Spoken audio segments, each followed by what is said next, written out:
Hello, RichieV here, and today I'm going to do what I'm calling a nostalgia review.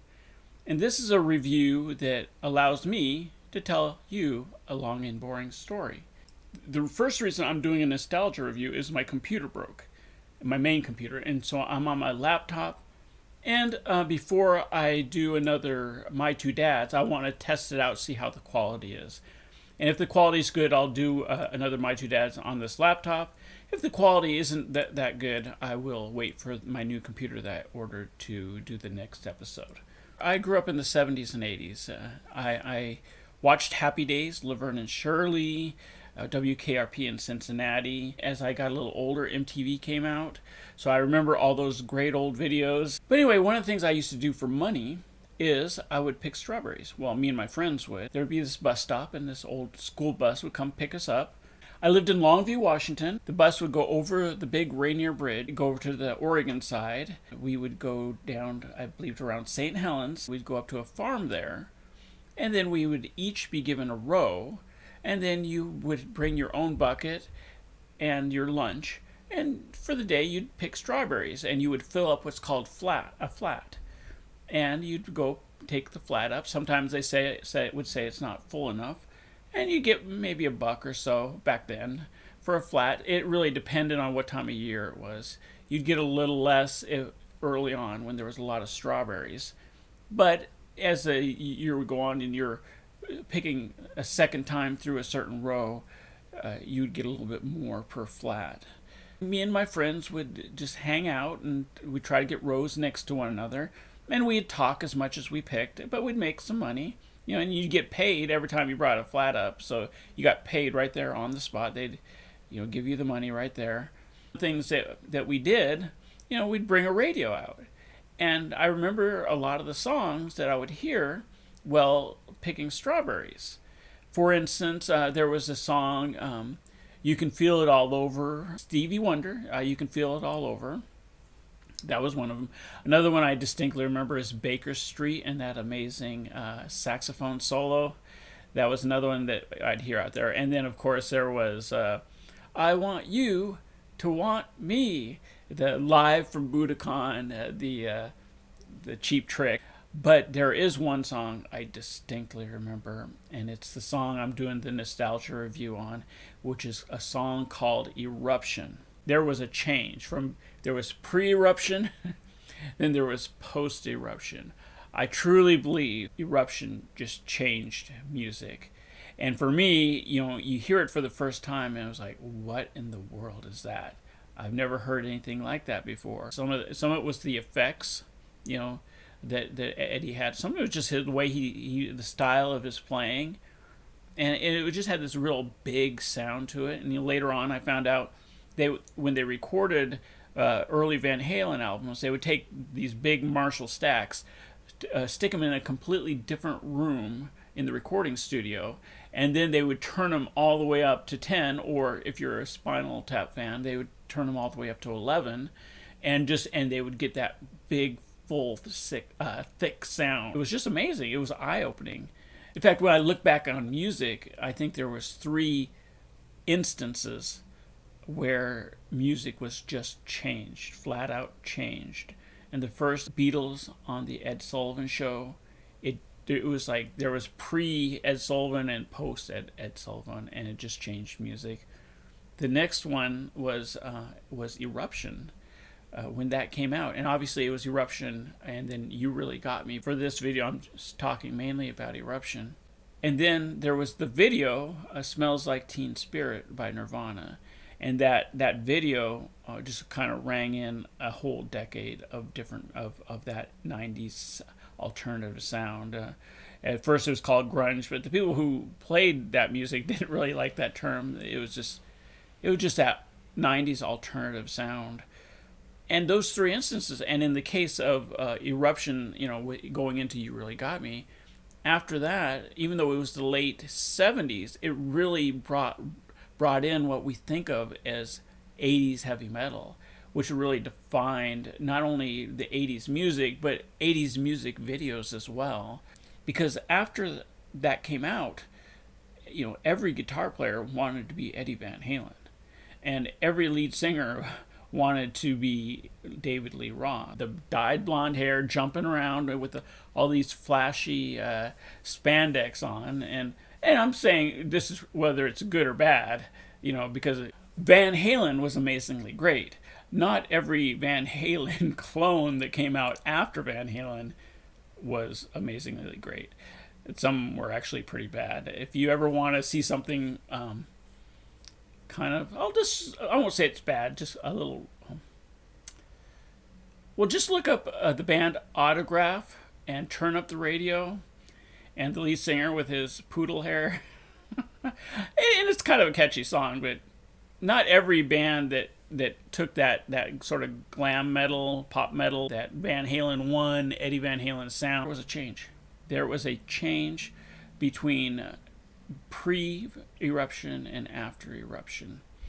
And so, yeah, it changed music, and it doesn't have the same impact anymore, because you go to see any bar band, and the chances are that at some point the guitar player will play Eruption, because once one guitar player can play something, it's only a matter of weeks before some guy in a garage band figures how to do it.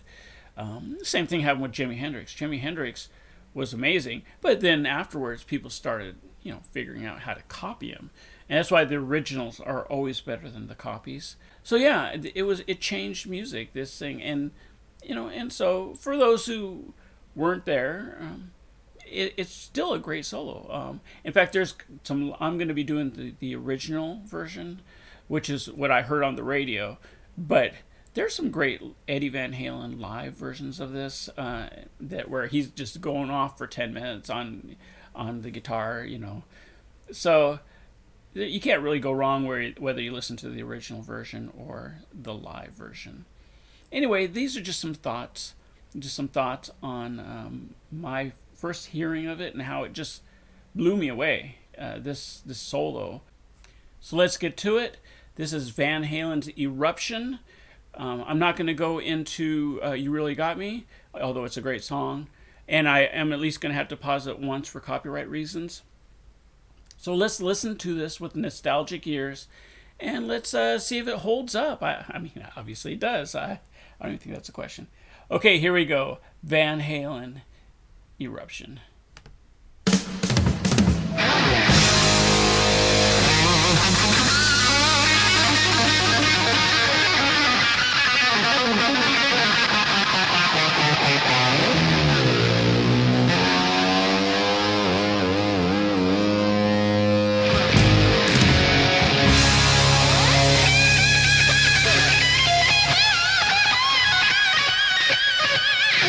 Now, I'm going to pause it there, and I'm going to choose that as my point, because I think I mentioned that one of the things different about this guitar solo is it starts off with the full band, and most guitar solos are just the guitar, which it does lead into, but that having the bass and drums in the intro of this solo adds that big, huge sound, that dun dun dun. So it was a great choice by Van Halen to start it with the full band before he goes into just the guitar solo. And the only thing I could probably compare it to is Moby Dick by Led Zeppelin, where it's a drum solo, and in most cases the drum solo is just the drums, but they chose to do the with the band, and then he would do little solo things in between the music. So it was a great choice, and now let's get back to it. Sorry, I was talking so long.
minute and a half, and it changes music.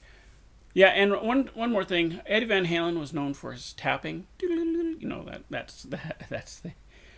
But he only does it really at the end.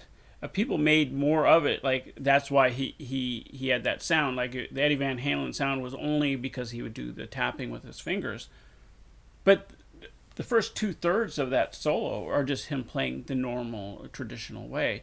A lot of that sound isn't because of tapping. It's just because of the way he just plays with his fingers, the way he has his effects, the reverb, the phaser, the phase shifter, and just the amazing just fullness of it. I think because of that Marshall stack that he was using, and his guitar as well, which I believe he customed.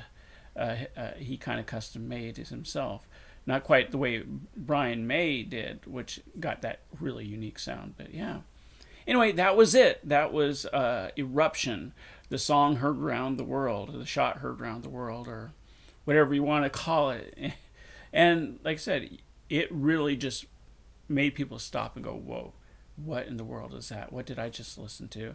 And then you go into, obviously, into You Really Got Me, and it was the perfect song to go into with that really showed off David Lee Roth.